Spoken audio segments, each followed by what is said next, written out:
spécial au nom de Jésus. Que Dieu soit loué. Aujourd'hui, on va raccourcir un peu la chose. Je bénis Dieu vraiment pour votre présence et je le remercie d'avoir guidé vos pas ce matin en ce lieu. J'aimerais dire à quelqu'un, ne t'arrête jamais de venir à l'église. Parce que dans la fin des temps, ce sont les violents qui trouveront qu'il est prioritaire de venir à l'église. Ceux qui tiennent à s'accrocher à Dieu, beaucoup vont lâcher l'habitude de l'église. Beaucoup vont choisir dimanche pour autre chose. Mais nous, parce que nous aimons Dieu et parce que nous aimons nos frères et nos sœurs, nous nous accrocherons au dimanche, nous viendrons. On va continuer notre message. 10 évidences bibliques que les chrétiens ivrais ne peuvent comprendre. On a compris au travers de la parabole du blé et de l'ivraie que Jésus était venu s'aimer du blé et quand il allait se coucher la nuit, Satan venait s'aimer de l'ivraie. On a compris que le blé et l'ivraie sont deux catégories de personnes, mais pas des catégories de personnes hors de l'église. On parle de l'église, de la maison de Dieu. Au sein de la maison de Dieu, il y a ce qu'on appelle des chrétiens blés, des personnes qui sont accrochées à Dieu, qui sont sincères, véritables. Et puis on a les chrétiens ivrais. Les chrétiens ivrais, ce sont ceux qui font beaucoup de... Des fois, ils sont même pasteurs, des fois, ils sont responsables, des fois, ils sont chantres. Des fois, mais ils sont là à l'église depuis des années. Mais c'est des gens qui ont des vies qui n'ont rien à voir avec Dieu. Ils sont la sémence du diable. Ils ne sont pas la sémence de Dieu. Et en cela, Dieu a donné beaucoup de synonymes. Ceux qui sont les chrétiens blés, on les appelle des brebis. Les chrétiens ivres, on les appelle des boucs.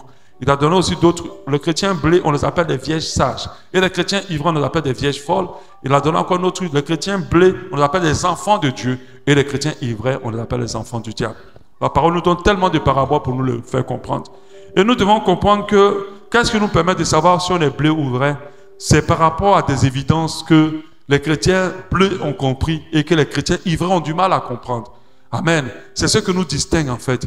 Parce que quand tu es un chrétien bleu, les gens trouvent que tu es en décalage de vraiment la réalité de la vie. Mais nous ne vivons pas sur la base de la réalité de la vie, nous vivons sur la base de la vérité de la parole de Dieu. Alléluia. Et ce n'est pas la même chose. La vérité de la parole de Dieu n'a rien à voir avec la réalité. Alléluia.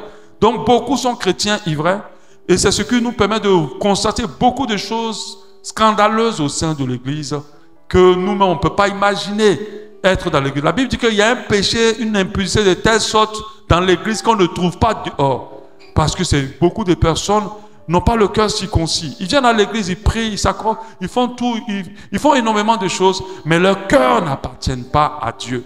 On appelle ça les chrétiens ivres. C'est la mauvaise sémence. Mais je n'ai pas dit qu'un chrétien ivre ne peut pas devenir blé et un chrétien bleu ne peut pas devenir ivre. C'est pour ça qu'il est important pour nous de nous accrocher à Dieu et de ne pas abandonner. J'ai commencé à parler des 10 évidences que les chrétiens ivres ont du mal à comprendre, que les chrétiens blés comprennent. 10 évidences. 10 évidences que les chrétiens blés comprennent, mais que les chrétiens ivres ont du mal à comprendre. La première évidence que j'ai parlé, c'est l'argent ne doit pas être la priorité au service de Dieu. Quand vous ne parlez pas d'argent dans l'œuvre de Dieu, c'est-à-dire que ce soit au niveau des pasteurs qui sont cupides, que ce soit aussi des chrétiens qui les suivent, ils accordent de l'importance à l'argent.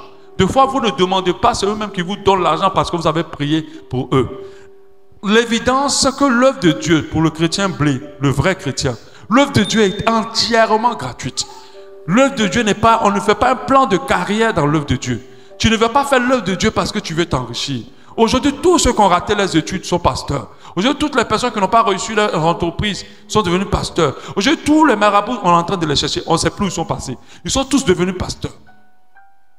Parce qu'avec pasteur, ça passe mieux, ça passe bien et ça marche mieux. C'est le cas. Et tous, ils mettent l'argent au milieu. Je vous assure, partout où vous allez, quand on vous parle d'argent, quand vous êtes chrétien blé, vous êtes dérangé. Surtout pour le service de Dieu.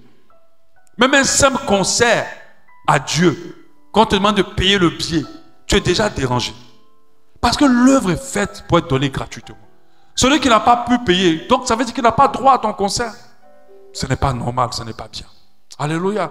Et l'argent ne doit pas être au centre. Les chrétiens blés ont compris que tout doit être gratuit et tout doit être donné gratuitement. Parce que Jésus n'a rien fait payer. Il a fait le plus grand miracle qu'aucun homme de Dieu n'a fait, mais il n'a demandé même pas 5 francs à quelqu'un. Alléluia. Ce n'est pas nous qui sommes ces imitateurs qui devons demander de l'argent. Aujourd'hui, même pour consulter quelqu'un, on demande de l'argent. Il y a une radio que je suis dans ma voiture parce que je n'arrive pas à capter les autres radios. Je suis obligé de la suivre. À défaut, sur les radios chrétiennes. Mais je vois quelqu'un, on fait la pub. Oui, venez consulter le pasteur pour scanner votre vie. Mais je comprends derrière que cette pub, elle n'est pas juste pour sauver les âmes. elle est beaucoup plus financière. Parce qu'avant d'arriver, il y a toujours un panier sur la table du pasteur, il faut donner de l'argent. Quand tu es chrétien blé, tu comprends que l'argent ne doit pas être au centre de l'œuvre de Dieu. Quand Dieu t'active, tu comprends. Mais quand tu vas auprès d'un homme de Dieu, peu importe tout ce qu'il va faire avec toi, ne te sens pas obligé de donner l'argent. Quand tu te sens obligé de donner l'argent, tu n'as pas compris. Et fais attention à ta conversion. Alléluia. Faisons très attention. On passe rapidement. La deuxième évidence, aimer les choses d'en haut plus que les choses d'en bas. Mais c'est très difficile de dire aux chrétiens ivrais, mais pourquoi tu te laisses emporter par les choses de la terre? C'est très difficile pour lui. Parce que la terre a beaucoup de brillance pour lui. Pendant que le chrétien blé, il est désactivé de la terre de tout ce qu'il contient. Les belles voitures, les belles femmes, les beaux hommes, la richesse, ça ne lui dit rien. Parce que son cœur n'est pas en bas, son cœur est en haut. Alléluia. Quand ton cœur est en haut, tu ne peux pas être bousculé par les choses du bas comme bousculer les chrétiens ivraies. C'est comme une anesthésie que tu as qui ne t'impressionne pas. Au stade où moi je suis, où nous sommes, on peut faire beaucoup de choses pour devenir très très riche. Et beaucoup l'ont fait. Beaucoup ont décidé de rentrer dans les loges. Beaucoup ont décidé de se prostituer. Beaucoup ont décidé de laisser libre cours à leurs envies. Ils disent non, il y a trop de belles femmes sur la terre. Oh, il y a les beaux hommes. Qui va coucher avec tout cela? Qui va les laisser gratuits? Mon joli corps qui est là, comment ça va être consacré à une seule personne? Mais quand tu fonctionnes comme ça, la terre brille pour toi. Alléluia. Mais quand tu es ivraie, tu comprends que c'est juste un moment. Et puis pas plus. Amen. Pas plus. Il n'y a pas quelque chose de plus que tu auras de plus. Donc la terre n'a pas de brillance pour toi. Tu n'es pas influencé ou impressionné par les choses de la terre. Tu n'es influencé par personne. Aujourd'hui, nous avons tellement de fanatiques autour derrière les hommes de Dieu. Parce qu'ils sont influencés par les hommes de Dieu. Ils sont éblouis par les hommes de Dieu. Mais vous devez comprendre que peu importe ce que quelqu'un fait, c'est Dieu qui l'a fait. Parce que personne ne peut quoi que ce soit sans lui. C'est pour ça qu'aucun homme ne peut m'impressionner. Peu importe ce que quelqu'un a, c'est Dieu qui lui a donné. Parce que personne ne peut posséder sans Dieu. Alléluia. Donc faisons très attention. Ne soyez, quand tu es un chrétien blé, la terre ne t'impressionne plus. Pas du tout. Troisième évidence. Je passe sur des jours qu'on a déjà vu. Dieu ne nous appelle pas à bâtir des églises, mais à bâtir Christ dans les ministères. Dans les cœurs, pardon. Et c'est une évidence que les gens ne comprennent pas. Dès qu'ils entament le ministère, ils sont déjà en train de se voir en haut. Ils sont déjà en train dans des voitures, dans des avions, dans les maisons. Ce n'est pas ça l'appel du ministère. L'appel du ministère, c'est un sacrifice. Quand Dieu a appelé les gens, ils abandonnaient tout pour servir le Seigneur. Ils n'abandonnaient pas tout pour aller maintenant refaire leur vie avec l'œuvre. C'est pour ça que je vous dis aujourd'hui, dans la saison en laquelle on est, respectez tout le monde, y compris les hommes de Dieu. Mais faites très attention. Ne vous laissez pas influencer par quiconque. Un homme de Dieu ne peut pas te maudire puis tu vas être maudit. Si tu ne lui as rien fait. Si tu lui montres que tu as le droit d'être ce que tu es. Et tu as le droit de faire tes choix. Alléluia. Dieu nous appelle à bâtir Christ dans le cœur. Les grands bâtiments que vous voyez, qui sont dans tout, quand on fait venir tous les vitrages d'Italie et de tout le reste, vont rester. Mais les âmes qu'on n'a pas gagnées là, les âmes qu'on va gagner, c'est eux qui vont partir vers Dieu. Donc on doit plus s'investir à construire Christ dans le cœur pour que les gens soient sauvés, que de s'investir à construire des ministères. Vous voyez les gens, à chaque fois qu'ils font des grandes croisades, on fait des vœux d'en haut pour montrer la population qui était là. Mais est-ce que cette population, il y a combien qui est sauvée à l'intérieur? Vous avez une fois vu un séminaire de cette envergure où on parle du salut, où on parle du retour de Jésus. Mettez seulement un séminaire de ce genre, le retour de Jésus. Les gens ne viendront pas. Parce qu'ils ne sont pas attirés par le retour de Jésus. Ils veulent comment ils vont avoir leur maison, leur vie, leur succès, tout le reste. Nous, on est là pour bâtir Christ dans le cœur des gens. Même si vous n'êtes pas devenu riche, si vous avez Jésus, on a tout fait. On a fait ce qu'il fallait faire dans vos vies. Alléluia. Mais Dieu ne laissera aucun de ses enfants dans le manque. Faites-lui confiance. On est nous-mêmes un témoignage du fait que Dieu n'abandonne pas. Je suis venu dans ce pays avec le peu que j'avais. Est-ce que même j'avais quelque chose? Rien. J'avais juste la connaissance que Dieu m'avait donnée. On a travaillé du mieux qu'on pouvait, mais on n'a jamais flanché devant toutes les voies qui sont présentées à nous. On a servi le Seigneur comme on pouvait. On a commencé le ministère dans notre salon en sacrifiant notre intimité, en sacrifiant notre électricité, en sacrifiant même l'harmonie, c'est-à-dire l'intimité de la maison. Pas parce qu'on voulait tellement avoir d'argent, parce qu'on voulait le salut des gens. On a travaillé. Des fois, c'était dur pour le loyer. Des fois, c'était dur pour manger. Des fois, c'était dur pour la scolarité des enfants. Ce n'était pas évident tous les jours. Mais on a supporté. Amen. Parce qu'on n'était pas là pour s'enrichir. On peut prêcher beaucoup de messages. On peut mettre beaucoup de stratagèmes pour avoir de l'argent. On a eu des gens ici qui étaient dans cette église, qui avaient beaucoup, qui étaient riches. Mais on ne s'est pas collé à eux pour leur argent. On a servi Dieu simplement parce qu'on voulait bâtir Christ dans leur vie. Aujourd'hui, Dieu nous fait grâce parce que Dieu n'abandonne pas ses enfants. Et je pense que ce qu'il a commencé avec nous, il n'a pas encore arrêté. Il fera plus que ça. Et j'encourage quelqu'un qui aujourd'hui se dit, ce n'est pas facile pour moi. Mais je te dis, continue à t'accrocher à Dieu. Un jour, tout cela, ça va s'arrêter. Les difficultés que tu vois aujourd'hui, demain, tu ne les verras plus. Mais accroche-toi à Dieu. Alléluia. Bâtissons Christ dans les vies. Arrêtons de bâtir des ministères des églises. 4. Nous suivons une seule personne, un seul message, un seul esprit. C'est ce que les chrétiens ne peuvent pas. Le chrétien ivraie ne peut pas comprendre. Le Dieu de papa, je vais prendre un autre, de papa Joseph, oui, c'est pas un homme de... Le Dieu de papa Joseph m'a sauvé. Non, c'est pas le Dieu de papa Joseph, c'est Jésus. Quand tu dis ça, tu sais quel Dieu il adore. Tu sais à minuit au cimetière, qui ça va invoquer? Alors faites très attention. Oh, j'avais tel chose, le Dieu de papa Joseph m'a sauvé. Non, nous suivons une seule personne. Et si nous suivons un homme, nous devons voir Christ en lui. Parce que la personne qu'on suit en lui, c'est Jésus. Nous ne suivons pas beaucoup de personnes. Je ne suis pas de ceux-là qui sont là, ne touchent pas mon daddy. Si daddy a fait des choses mauvaises, qu'il aille répondre devant la justice. Daddy viole une fille de l'église. Oh, ne touchez pas mon daddy. Mais vous êtes bête. On attrape daddy. Non, non, non. On doit toujours être loyal. On enseigne des messages sur la loyauté qui sont mal enseignés. La loyauté, elle est pour tout le monde. La Bible dit que dans les derniers temps, les gens sont déloyaux. Ils n'ont pas dit déloyaux envers leur pasteur. Les gens sont déloyaux avec tout le monde. Qui n'a pas vécu trahison? Nous tous. La loyauté, c'est envers tout le monde. Nous devons être loyaux envers tout le monde. Mais on t'enseigne une loyauté où tu ne peux plus rien dire. Tu dis seulement oui, amen. Les deux phrases qui sortent de ta bouche, oui, amen. Les gens disent des âneries devant leur chair. Et les gens crient amen pendant qu'ils sont en train de dire des âneries comme celui dont je vous ai parlé dimanche passé. Où ils disaient que non, il y a des gens qui vont arriver au ciel. Ils seront découragés. Amen. Parce qu'ils vont voir qu'ils n'ont pas pris le temps de rouler leur os et d'avoir des grandes maisons. Amen.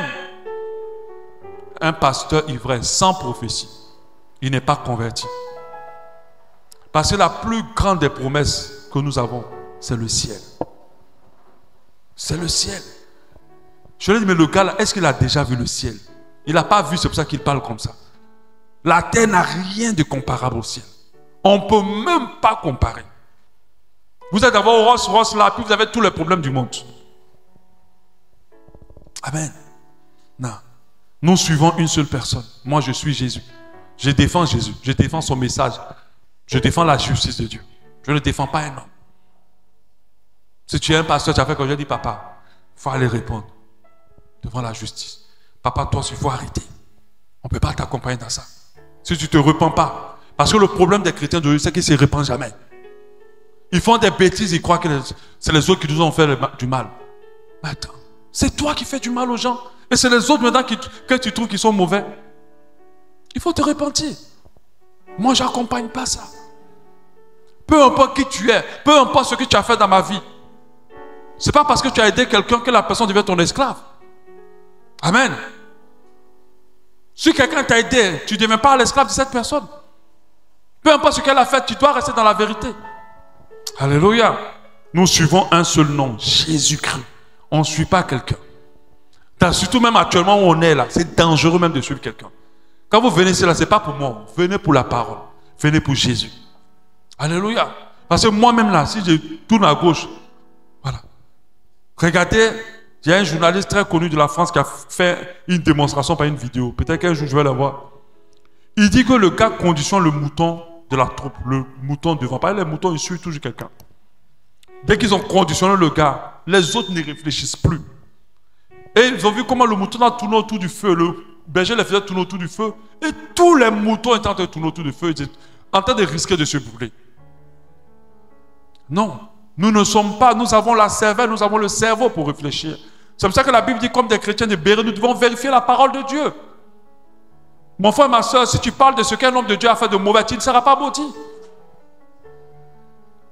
Tu dois prier pour sa repentance, tu ne dois pas le juger, mais tu as le droit de montrer du doigt que ça, c'est pas bien. Et c'est pas biblique. Moi, j'ai décidé, dans ce temps de la fin, de ne plus avoir quelqu'un à suivre. Je suis Jésus. Alléluia. Mais si vous voulez, ne me financez pas. Je n'ai même pas besoin de vos finances. On est 2, on est 3 dans l'église. On va louer notre Dieu. Amen. On va l'adorer, on va écouter la parole. Je ne m'attends pas à ce... C'est avant, on était frustrés. Oh, l'église ne s'est remplie. Oh, on s'en fout maintenant. Alléluia. Parce que quand tu finis de remplir l'église, tu te retrouves à n'importe quoi. Amen. Oui, on s'en fout. On va adorer. Et c'est ça le royaume. C'est ça que le royaume de Dieu ressemble. Là où il n'y a pas la foule. C'est à ça que le royaume de Dieu ressemble. Parce que les gars viennent ici, quand ils viennent écouter la parole 1, 2 fois, ils s'en vont. Mais comment tu peux venir à Bas Shalom si tu es venu vraiment chercher Dieu et puis quitter cette église? Comment tu peux faire ça? Si tu cherches vraiment Dieu, cette église-là, tu ne peux pas la quitter. Parce que tout ce qui est prêché ici, là, c'est Dieu. Je ne prêche pas ton succès, je ne prêche pas la réussite. Mais je prêche celui qui a toute la réussite et tout le succès. Je ne prêche pas, je ne suis pas là pour ne pas toucher à ton péché. Parce que si je ne touche pas, je ne t'aime pas. Je vais t'amener en enfer. Si ma parole, la parole que je prêche ne te dérange pas, ça va t'amener en enfer. Ça doit te déranger pour ton salut. Combien d'entre nous frappons nos enfants pour les redresser? On est tous ça. Est-ce qu'à un moment donné, on dit non, je ne veux pas que l'enfant pleure, il faut le laisser. C'est que tu n'aimes pas l'enfant, tu n'aimes pas ton enfant. Moi, je gronde mes filles tout le temps, je suis très dur. Mais elles savent que ce n'est pas parce que je suis méchant. C'est parce que je les aime et que pendant que je suis en train de gronder, c'est pour que demain, elles soient de bonnes personnes. Je prêche pour que demain, quand la réalité de la Bible va s'accomplir, que toi et moi, nous ne restions pas. Ouais, je dois ajouter moi aussi. C'est pour ça que je prêche. Je ne suis pas là pour te faire réussir. Je ne suis pas là pour ton mariage. Oh. Si tu es venu pour te marier, pardon, va ailleurs. Amen. Si tu es venu pour que tes affaires prospèrent, va ailleurs. Ce n'est pas ici. Si tu es trompé de porte. Nous, on est venu pour aller au ciel. Et puis le reste, Dieu va le faire. Cherchez d'abord le royaume de Dieu et sa justice. Et toute chose vous sera donnée par-dessus tout. C'est ça la vérité. Et je n'ai pas dit secondairement, ne cherche même pas les choses là. Dieu va te les donner. Je n'ai pas cherché une nomination. Je ne suis pas allé voir un politicien pour dire l'homme moi. Je ne me suis pas battu dans la politique pour quoi que ce soit. Je ne suis pas allé faire campagne pour quelqu'un. Je n'ai jamais fait campagne pour quelqu'un.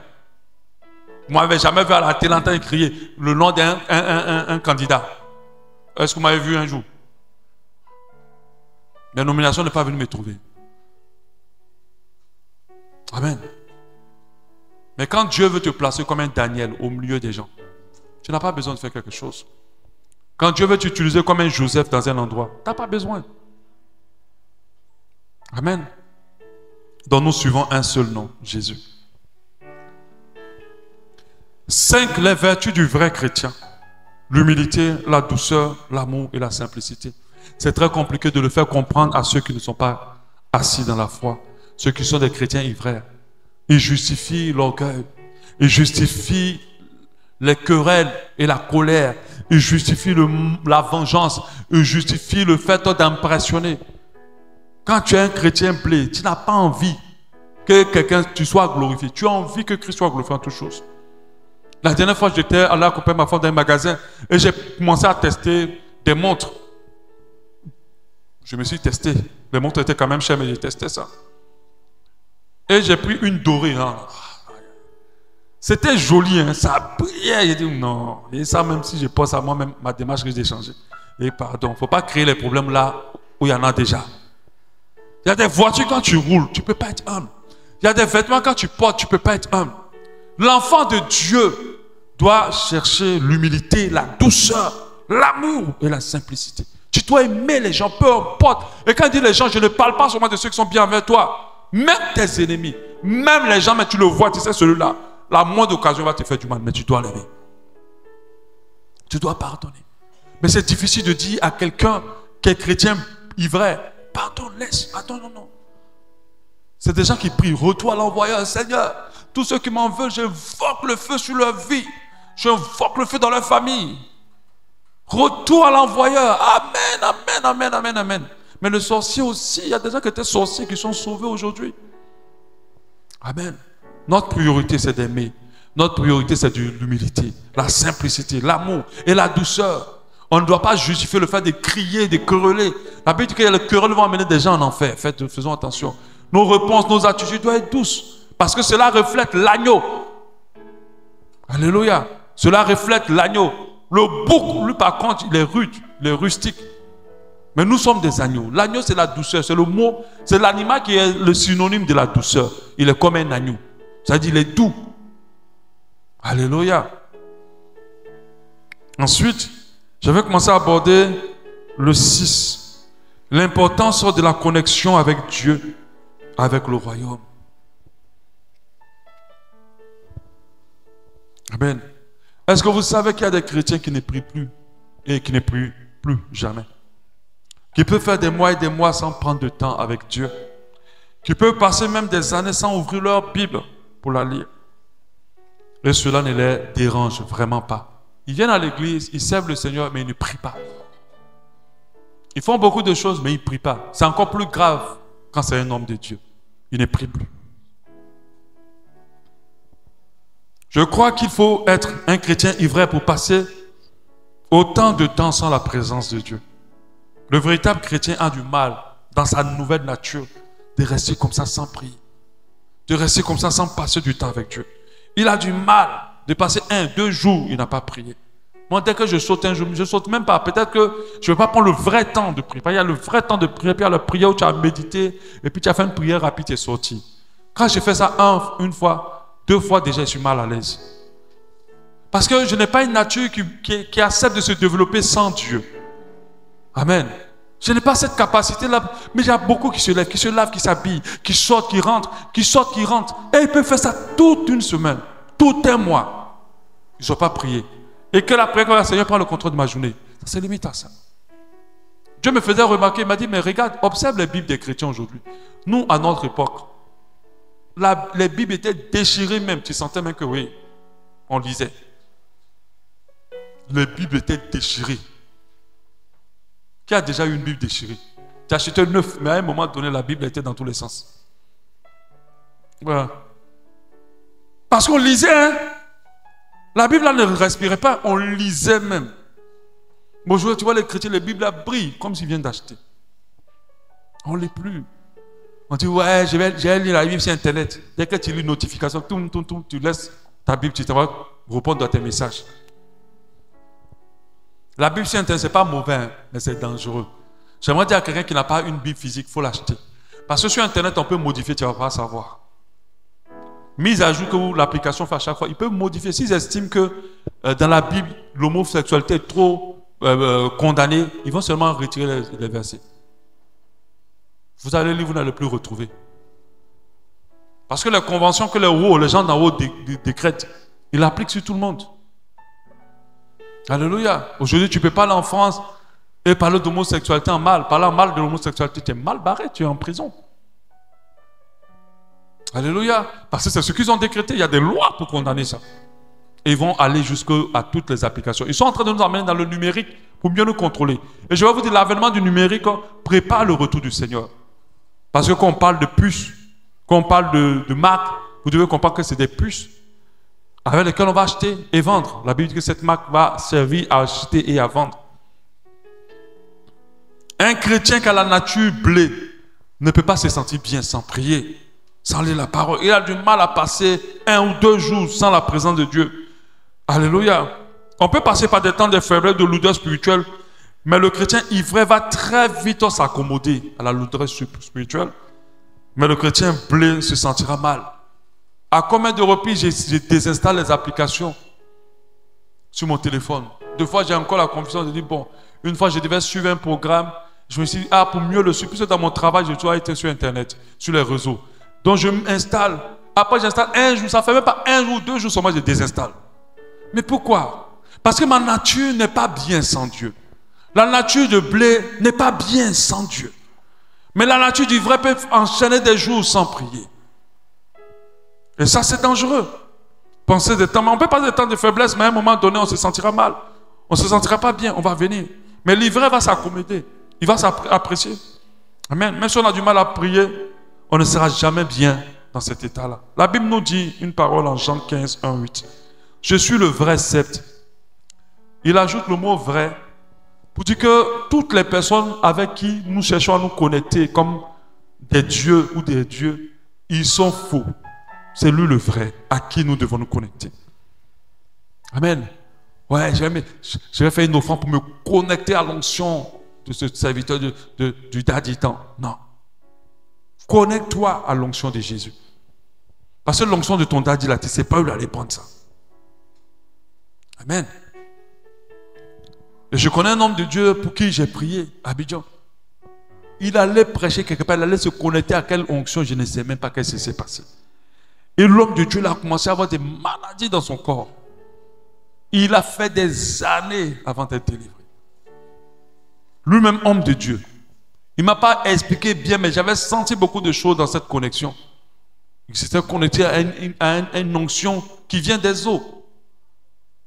Et malheureusement, ça lui crée des douleurs dans le corps au point où il ne pouvait même plus s'arrêter pour prêcher. Parce qu'il est allé prier quelque part.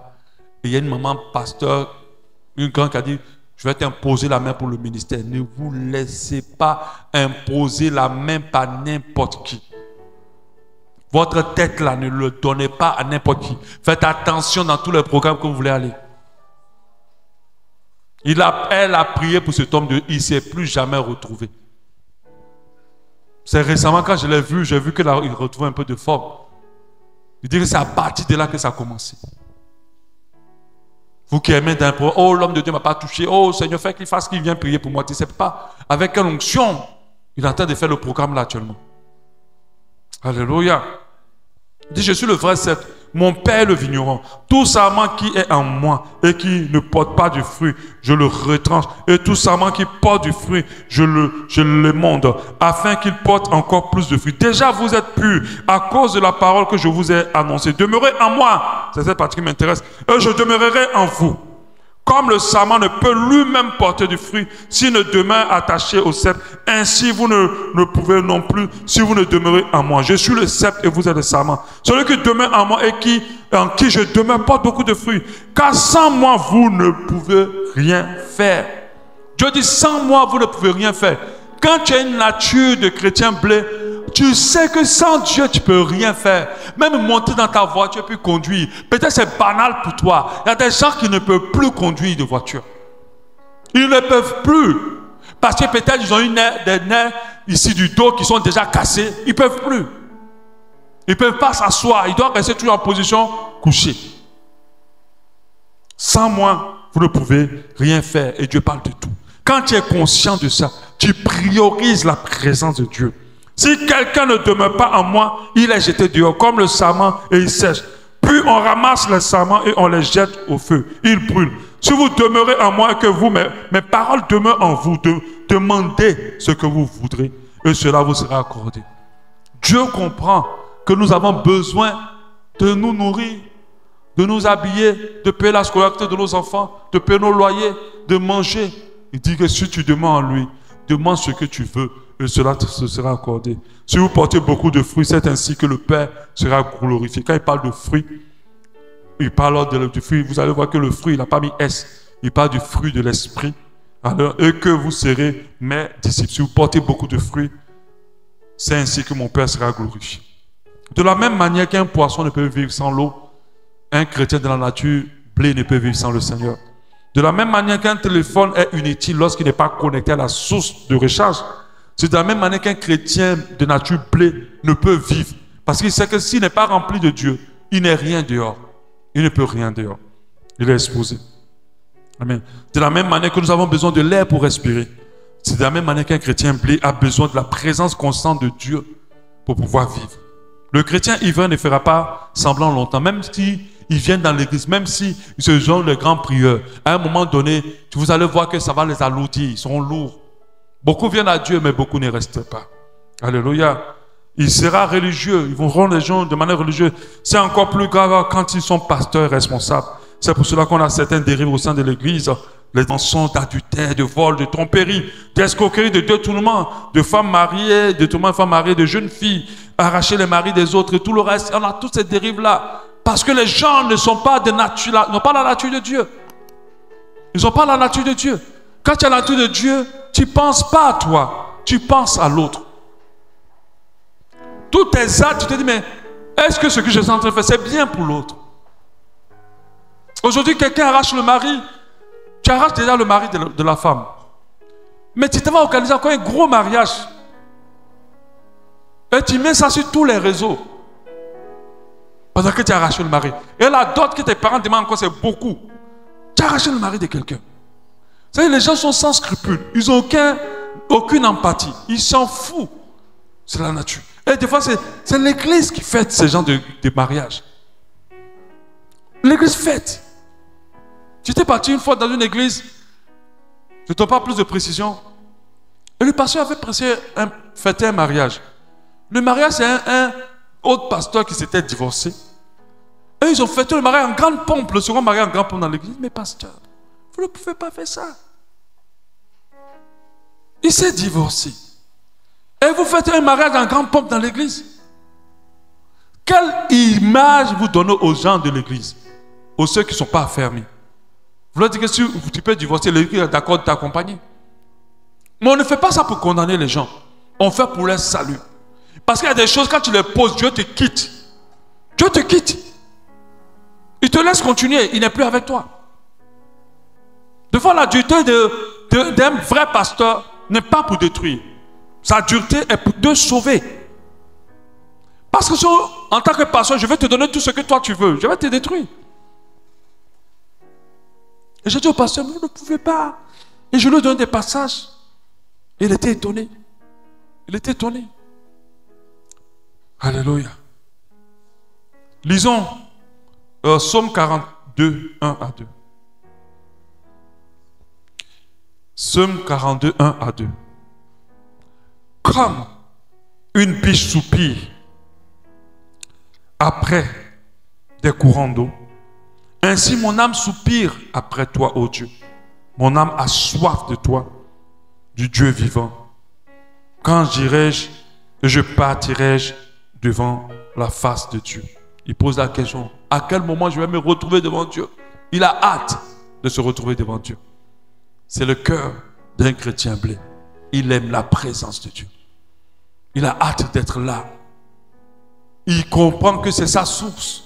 C'est là que tout se passe dans sa vie. Il comprend que ce n'est pas derrière les pratiques qu'on a fait ici. Oh, je prends de l'eau, prie dessus, bois, tu vas être guéri, prends ceci, prends ça. Le maraboutage à l'état pur dans l'église. Tu as quel problème? Mon frère, ma soeur, va auprès de Dieu. Cherche-le comme tu ne l'as jamais cherché. Notre Dieu, il est vivant, il n'est pas mort. Il va te répondre.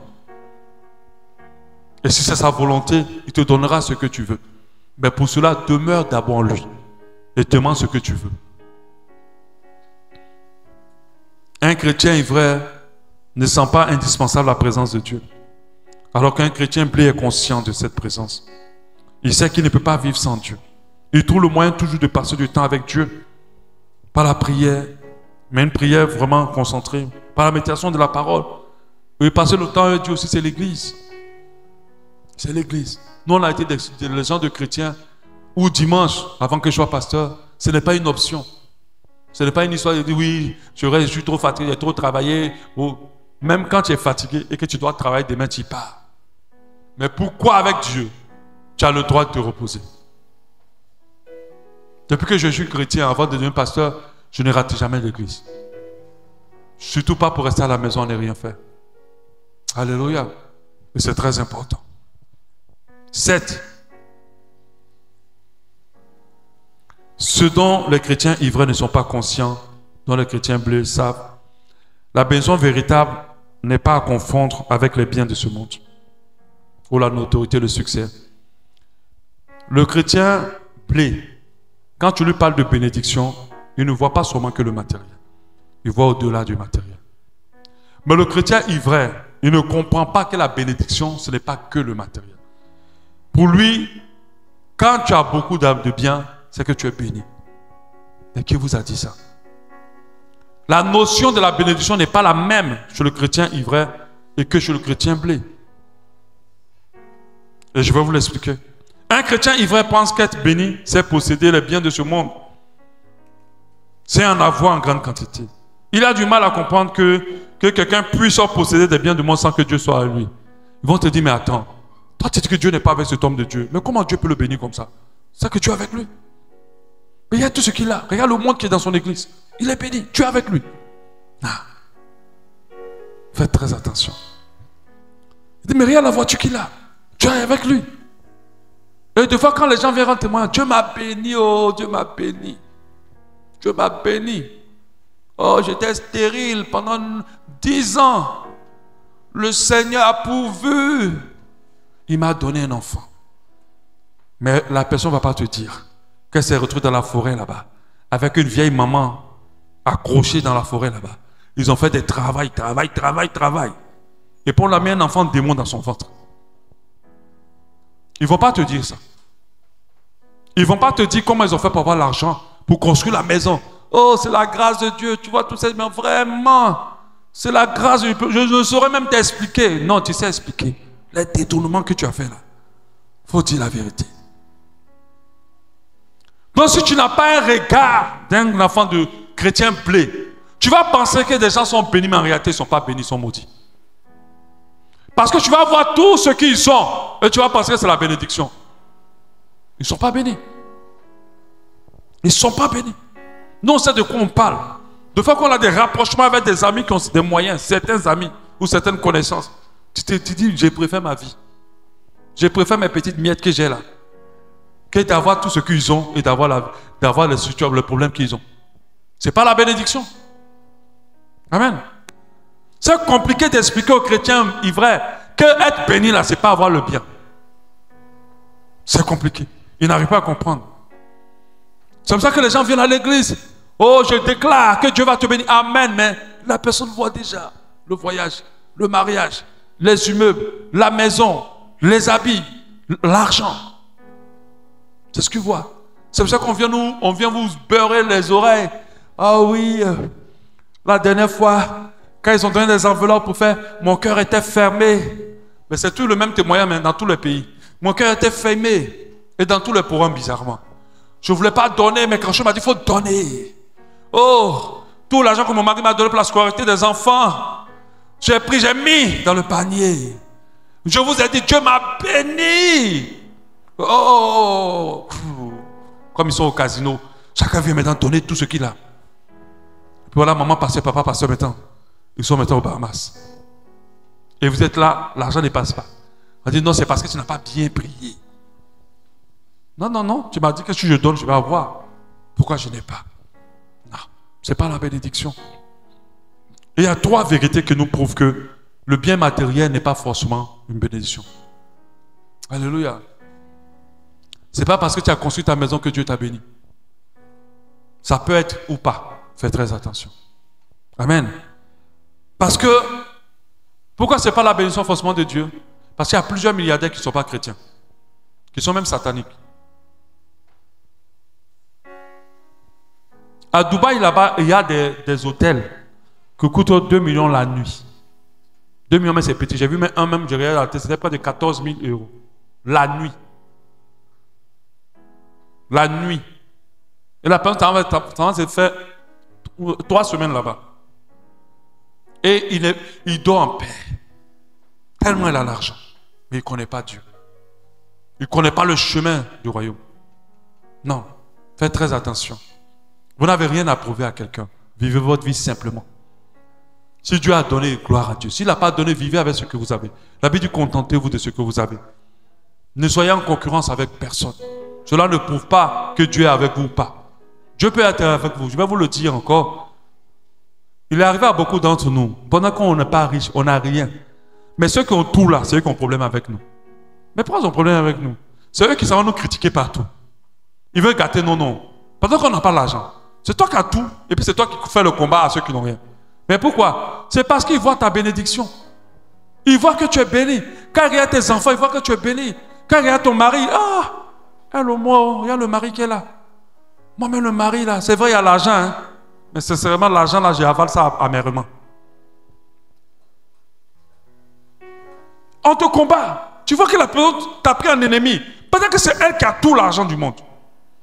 Toi, tu n'as pas beaucoup. Mais c'est elle qui te combat. C'est lui qui te combat. Que dès qu'il entend ton nom, il s'irrite. Pendant que toi, tu n'as rien. Lui, il a tout. Mais c'est parce que tu n'as pas compris que tu es béni. Une autre raison encore qui prouve que ce n'est pas vrai. Dieu peut bénir n'importe qui, même ceux qui ne lui appartiennent pas.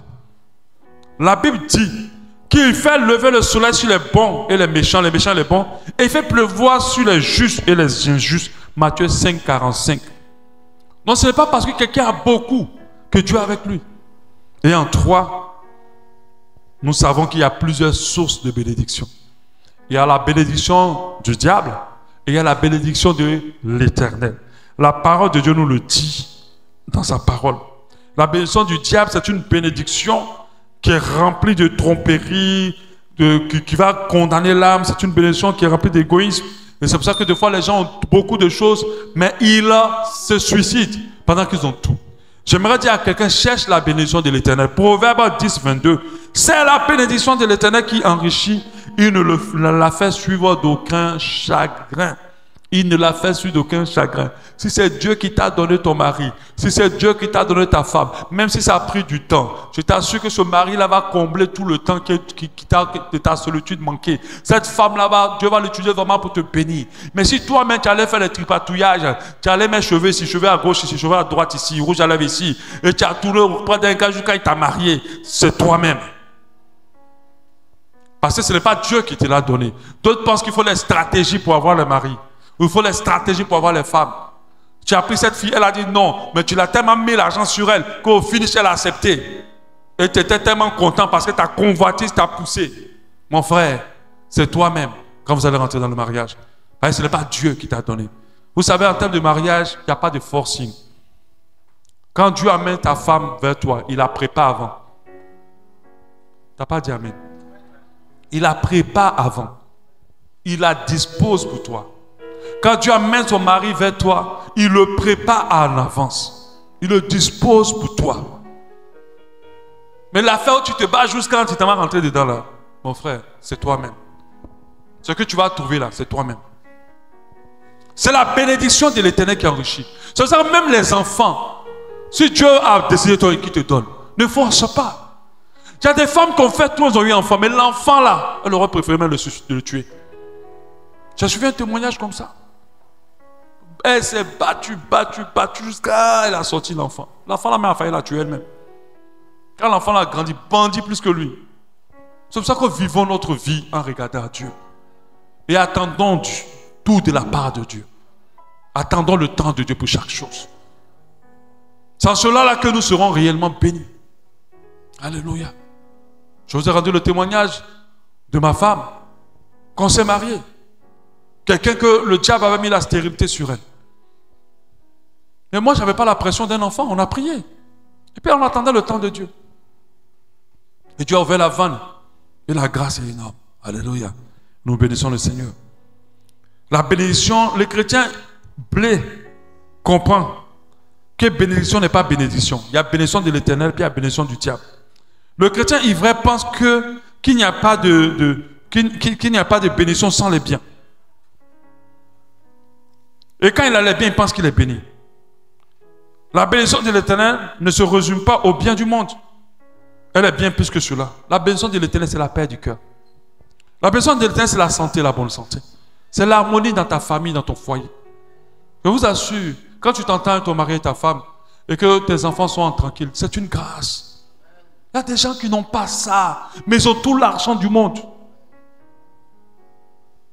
Quand ta femme se lève tous les matins et puis elle te montre encore qu'elle t'aime, c'est une grâce. Il y a des gens qui sont en train de pister les femmes partout dans Libreville là. Elles sont en train de courir derrière les petits garçons. Quelqu'un a pris la tête, elles ont perdu, elles sont déjà folles maintenant. C'est une grâce, c'est ça qu'on appelle la bénédiction. La bénédiction, c'est la faveur divine. La bénédiction, c'est la force de prier, la force de louer Dieu. C'est les bonnes relations, les gens que Dieu a mis autour de toi, qui t'aiment, avec qui tu es. C'est la paix du cœur. Ce n'est pas tout ce que la société te dit d'avoir pour être béni. Malheureusement, les chrétiens sont rentrés dedans.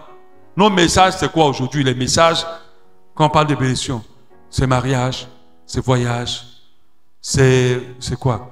C'est les maisons, c'est les enfants, c'est quoi? C'est le travail. Mais ils n'ont rien compris. Amen. Parce que toutes les personnes qui les possèdent ne sont pas toutes bénies. Ceux qui a déjà entendu l'histoire d'un milliardaire qui s'est suicidé, normalement, tu devais être délivré du fait d'accorder de l'importance au bien. Parce que normalement, un milliardaire n'est pas censé se suicider. Si tu as entendu l'histoire de ce monsieur qui a empoisonné tous ses enfants et qui s'est empoisonné, c'était au Sénégal. Il a empoisonné ses 2 enfants, ils n'étaient même pas âgés de plus de 10 ans. Et il s'est empoisonné. Parce qu'il était fâché contre madame. Il voulait faire mal à madame. En tout cas, il lui a fait vraiment mal. Parce qu'une femme comme ça, est-ce qu'elle va vouloir vivre encore? À cause d'une petite dispute. Mais comment un homme peut regarder son enfant et pour vouloir l'empoisonner? Quand vous entendez l'histoire des pères qui violent leurs propres entrailles, des enfants qui sont sortis de leurs propres entrailles, vous comprenez que l'enfant, ce n'est pas forcément une bénédiction. Attendez la bénédiction de l'Éternel. Le chrétien ivraie pense tellement au bien de ce monde qu'il met tout en œuvre pour les avoir. Il est attiré par ça. Alléluia. Et j'ai lu quelque part qu'on ne peut pas attirer les vrais chrétiens avec les choses du monde. On les attire avec les choses du ciel. Mais les faux chrétiens, les chrétiens ivraies, sont attirés avec les choses du monde. C'est pour ça qu'on vous donne des messages et des thématiques qui sont en phase avec la convoitise dans le cœur. Tu es béni, je te dis ce matin, parce que tu as Dieu. Et non pas parce que tu as tous les biens de ce monde. Je dis, tu es béni parce que tu as Dieu, pas parce que tu as tous les biens de ce monde. Alléluia. Et ça, il faut le retenir. Tant que tu gardes Dieu, tu es une personne bénie. Parce que Dieu ne peut pas être dans une vie maudite. Quand il est dans une vie, cette vie devient un endroit de bénédiction. Tu n'auras pas tout, mais les gens vont envier la vie que tu as.